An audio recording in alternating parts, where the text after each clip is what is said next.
சங்கீதம் 49. கோராகின் புத்திரரில் உள்ள ராகத் தலைவனுக்கு ஒப்புவிக்கப்பட்ட சங்கீதம். ஜனங்களே, நீங்கள் எல்லாரும் இதை கேளுங்கள். பூமியின் குடிகளே, சிறியோரும் பெரியோரும் ஐஸ்வர்யவான்களும் எளியவர்களுமாகிய நீங்கள் எல்லாரும் ஏகமாய் செவி கொடுங்கள்.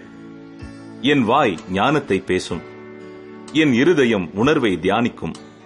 என் செவியை உவமை மொழிக்கு சாய்த்து என் மறைபொருளை சுரமண்டலத்தின் மேல் வெளிப்படுத்துவேன். என்னை தொடர்கிறவர்களுடைய அக்கிரமம் என்னை சூழ்ந்து கொள்ளும் தீங்கு நாட்களில் நான் பயப்பட வேண்டியதென்ன?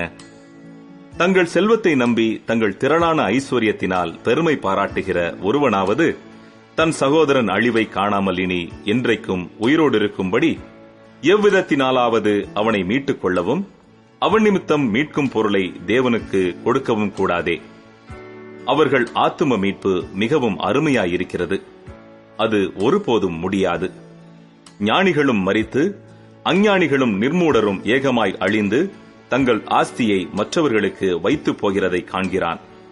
தங்கள் வீடுகள் நித்திய காலமாகவும் தங்கள் வாசஸ்தலங்கள் தலைமுறை தலைமுறையாகவும் இருக்கும் என்பது அவர்கள் உள்ளத்தின் அபிப்பிராயம்.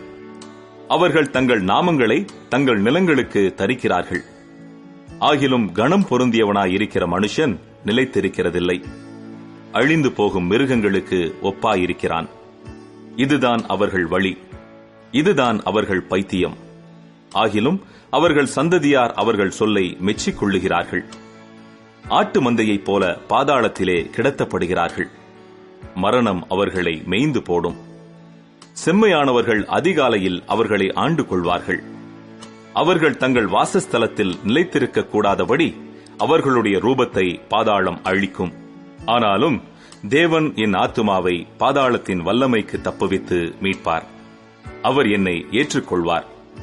ஒருவன் ஐஸ்வர்யவானாகி அவன் வீட்டின் மகிமை பெருகும்போது நீ பயப்படாதே. அவன் மரிக்கும்போது ஒன்றும் கொண்டு போவதில்லை. அவன் மகிமை அவனை பின்பற்றிச் செல்வதும் இல்லை. அவன் உயிரோடு இருக்கையில் தன் ஆத்துமாவை வாழ்த்தினாலும் நீ உனக்கு நன்மையை நாடினாய் என்று மனுஷர் அவனை புகழ்ந்தாலும் அவன் என்றென்றைக்கும் வெளிச்சத்தை காணாத தன் பிதாக்களின் சந்ததியைச் சேருவான்.